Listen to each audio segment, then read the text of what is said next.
ஆடிப்பூரத்தன்னைக்கு எடுத்த விலாக் தான். காலையிலே பார்த்திங்கன்னா ஒரு கோயிலுக்கு போய் நல்லா அம்மனோட வளையல் அலங்காரம் திருப்தியாக பார்த்து சாமி கும்பிட்டு வந்தாச்சு. வீட்டுக்கு வந்துட்டு சாமிக்கு வளையல் மாலை கட்டி பார்த்திங்கன்னா போட்டுட்ருக்கேன். இது போன வருஷம் போட்டது, இது இந்த வருஷம் போட்டது. கோவிலுக்கும் சாமிக்கு போகலான்னு வளையல் மாலை வந்து பார்த்திங்கன்னா கட்டி எடுத்திருந்தேன்.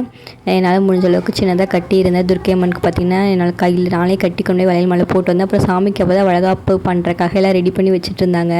அந்த ஜடை மட்டை, அப்புறம் சாமிக்கு வந்து வரிசை கொண்டு வராங்க. வளகாப்பு பண்ணுறப்ப என்னெல்லாம் வச்சு பண்ணுவோமோ அதே மாதிரி ப்ராப்பராக பண்ணியிருந்தாங்க. சாமிக்கு வந்து வளையல், பழம், ஸ்வீட்டு எல்லாமே வச்சுருந்தாங்க. சாப்பாடெல்லாம் கொண்டு வந்து வைக்கிறாங்க பாருங்கள், எல்லாமே வச்சு பண்ணியிருந்தாங்க. அப்புறம் குழந்தை வரம் வேண்டி இருக்கவங்களுக்கு வளகாப்பு பண்ணாங்க. அடுத்த வருஷம் வந்து கண்டிப்பாக அவங்க குழந்தையோட வரணும். நானும் வந்து மனசார அவங்களுக்காக வந்து ப்ரே பண்ணி அர்ச்சதை போட சொன்னாங்க. அர்ச்சதையும் போட்டாச்சு. அப்புறம் அந்த வரிசையில் வச்ச பொருளெல்லாம் குழந்தைங்கள கூப்பிட்டு அவங்கள ஊட்டி விட சொன்னாங்க. எல்லோரும் தம்பியை கூப்பிட்டு ஊட்டி விட்டுட்டு இருந்தாங்க. திருப்தியாக எல்லாத்துக்காகவும் சாமி கும்பிட்டாச்சு. கருவறையிலையும் சாமி வளையல் அலங்காரத்தில் ரொம்ப அழகாக இருந்தாங்க. ரொம்ப திருப்தியாக சாமி கும்பிட்டு வந்தேன். நமக்கு தாம்பூலமும் கொடுத்துருந்தாங்க. வாங்கிட்டு வந்து பார்த்திங்கன்னா வீட்டுக்கு வந்தாச்சு. இந்த ஆடி வெளியே எனக்கு ரொம்ப ஹாப்பியாக இருந்துச்சு.